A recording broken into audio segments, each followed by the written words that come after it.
ทางไปหอมแล้วคันบ่หอมมาพิษเขาได้พิษพ่อพิษแม่เขานำบ่แล้วเนาะ บ่เคยไปแย่งไอ้น้อง เขาว่าลูกเขา บ่พ่อใหญ่แค่ผู้สาวเป็นอะไรหอมอยู่บ่ เอาแล้วก็มันหอมคือแค่ผู้เฒ่าได้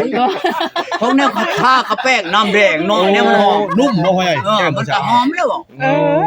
มันเชื่อมันมาให้หอมอยู่ บ่แลลูกคันเขียวยาวๆเห็นพ่อใหญ่ บ่ได้บ่ได้ดอกบ่ได้ไปก่อนว่าจังไปบ่ได้ ว่าเลยย่านผู้ชายเนาะว่าเลย บ่เป็นญาติ เป็นอะไรจะเป็นไง ญาติมีผู้แชร์ผู้ชาวบ่อนอันนั้นน่ะนะบัดญาติผู้ชาวเห็น ของแก้ผู้อื่นน่ะนะ โอ้ ญาติผู้ชาวเพิ่นอันนั้นให้ คนธรรมชาติแล้วคงบ่มี ยิ่งบ่เคยได้ไปสิ แม่ โดย คนบ่มีผู้ชาวเด้อบัดนี้โยทางไปหอมแล้ว พ่อก็ไม่เคย คันบ่หอมมาพิษเขาได้พิษพ่อพิษแม่เขานำบ่แล้วเนาะ บ่เคยไปแย่งไอ้น้อง เขาว่าลูกเขา บ่พ่อใหญ่แค่ผู้สาวเป็นอะไรหอมอยู่บ่ เอาแล้วก็มันหอมคือแค่ผู้เฒ่าได้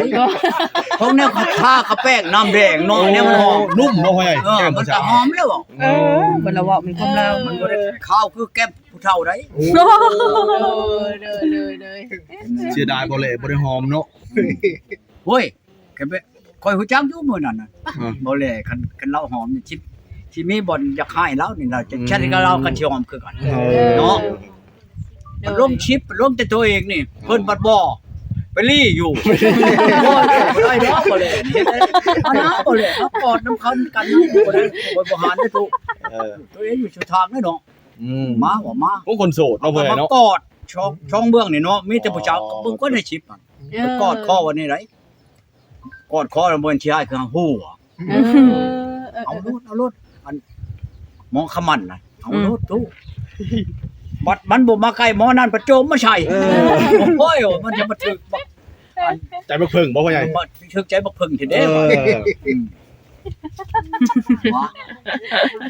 บ่อยากกอดหมู่บ่โจมมาใส่ตักเนาะพ่อใหญ่เนาะ มันกระตกชวนอ้อยแล้วอ่ะบัดนี้ นั่นๆพ่อใหญ่ หวานจ่วยเนาะพ่อใหญ่ ว้าวโก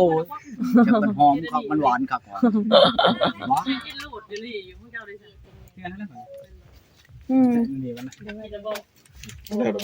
ธรรมดาเนาะ จังว่าคันขึ้นไปพี่นั่นเฮาเอาขออนุญาตลูกหลานอันประเพณีเขาเนาะคันกอดข้อดมแก้มใบนมดมแก้มพ่อแม่น่ะฮู้อะไรหมานได้ลูกเป็นหมานเด้ โอ้ ค่อยไปมื้อนั้นค่อยไปผู้เดียวเนาะค่อยไปนี่ไปแล้วก็ดมแก้มบายของมันแล้วมันแม่น่ะหัวโอ้ยตบมือไปโอ้ยเฮ็ดแล้วมันเหมือน เชยบ่พ่อใหญ่ แม่นเฉยบ่บ่ฮู้ใดถึกใจบ่เพิ่งแท้นี่ว่ะ ต่างเป็นเนาะก็คักติแถวอันบ่เคยเห็นเทื่อก็ได้ยินนี่แหละนี่ เอาแล้ว เนาะแต่ว่าเขาบ่นั่นเฮาก็ยังไปหาเนาะ แม่น เล่นมาเอาชีนมาให้เสือโยกมาจำได้บ่สิพอเฮ้ยมาว่ะมึงสิมาเก่งปานใด เนาะ หักแถวบ้านเมียข่อยนี่บ่ได้ได ลูกพุ่นนั่นกันเอาเอ้ยแล้วก็เอาน้องก็ได้ โอ้อ่ะคือเป็นอันนั้น เอ้ยตายอยากไปเอาน้องบ่เอาได้เสียขดองให้คืน ดูพี่นั่น อ่ะคือคัก ข่อย แท้ ละข่อยเอาเมียบ้านนั้นอันนี้บ้านห้วยลาดข่อยบ่จับมาเลยเอาได้แม่ขอเอาหลานมันน่ะไปได้เอาได้แม่มันทางเฮาบัดบ่เคยเนาะประเพณีเฮาบ่มีบ่เคยเฮ็ด แม่น โอ้ยบัดนั้นบัดบ้านเมืองแล้วโอ้สิได้ดี เดี๋ยวก็เฮาไปเอามันหลายบ่มันก็ประเพณีมันก็เนาะมันก็กันเนาะมันก็ต่าง มันว่านะบ่อนหลาย โอ้อันก็ฮู้เลยนี่ คันพยักม่วนน่ะขึ้นแถวนี้น้องเชฟผมแม่นยังคันพูดลิ้นนะมักลิ้นมักยอกมักกับผู้ชาวนะอันคันบุญชมนี่แฮงม่วนเว้าผู้ชาวน่ะกอดลงน้ำพุ่นเอาแต่เฮ็ดกับเขาอยู่น้ำพุ่นน่ะครับกูชอบมันม่วนบ่แลครับ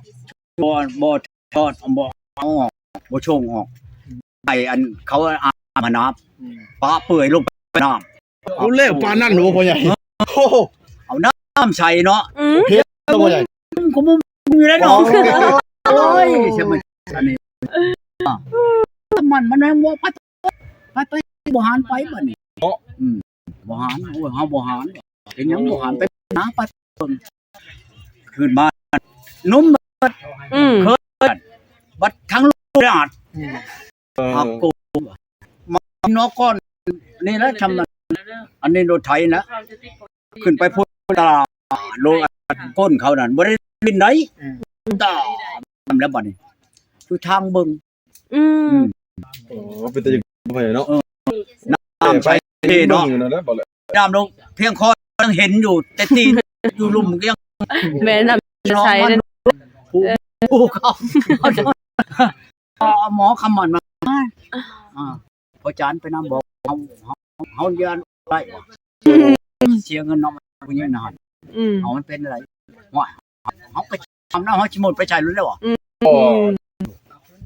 ก็ได้ถูกต้องกันบ้ามันเอาเด้มื้อเช้ามันก็เนาะบ่แล ไปเบิ่งอันโทรศัพท์นั่นมีหลักหนึ่งบ่ได้นั่นผู้บ่าวเต็มนอนอยู่พุ่นไหน มันมีวงดิน แต่ชีเฮ็ดกับนั่น อืม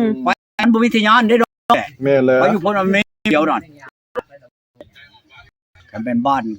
ก็เชียร์กับเขา เฮ็ดได้พ่อใหญ่ ก็เชียร์หาเอาหมักตุลีมาคู โอ้มึงตัวยุกใช่ของเขาลิ้นใช่ไหม บ่เขานั่งเขานอน อ๋อตู คูใช่คนเปาะลงมันแรงให้ชุบเพิ่นไปเยอะยันก้นเพิ่นนี่โทงไปบ่เกาก้นเพิ่น เฮ้ยเกาอยู่เนาะ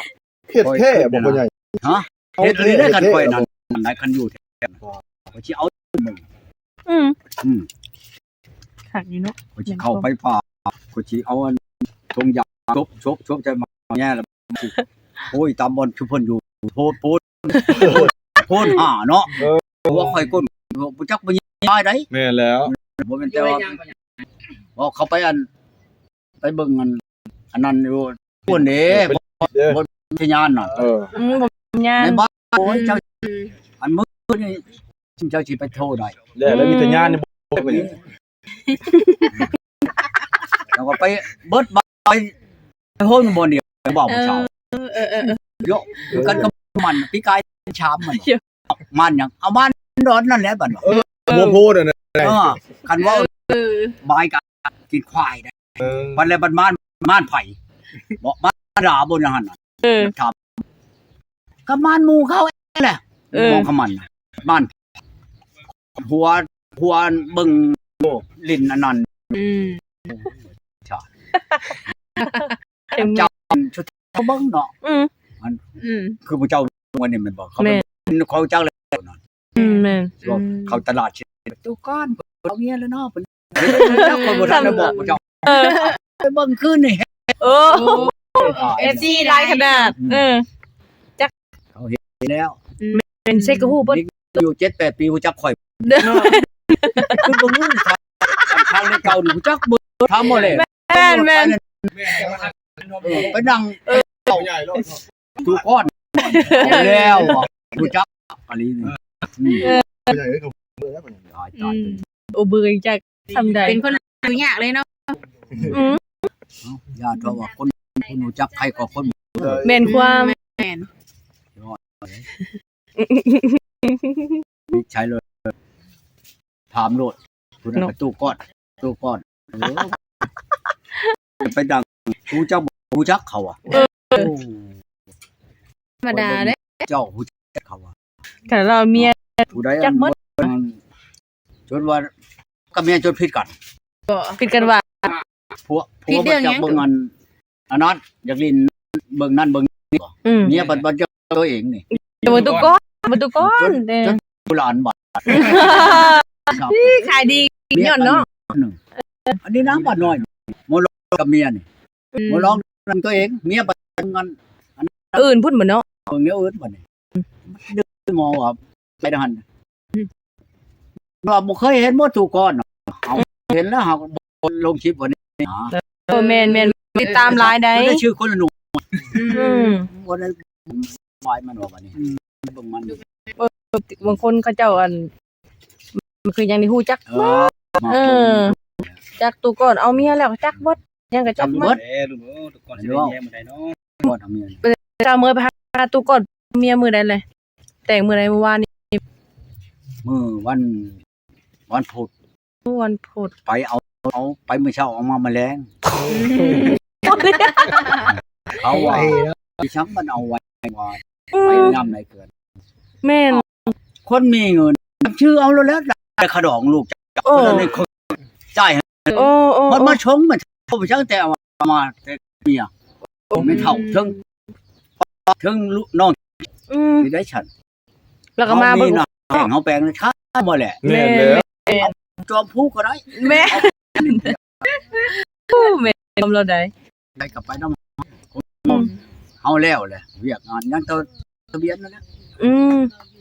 จดทะเบียนสมรส นั่นแหละแล้ว เมื่อตุ ได้ลงมาทะเบียนแล้วจังสิได้มา โอ้ ลูกก็จะบ่อยู่เอาลูกเมื่อ หน้านี่ก็จะว่าเอาครึ่งนึงไม่เท่าว่าเบิ่งโลเกี่ยวค่อยเกี่ยวพอนะค่อย ไม่เท่ากันจักว่า ราคาเข้าให้เรา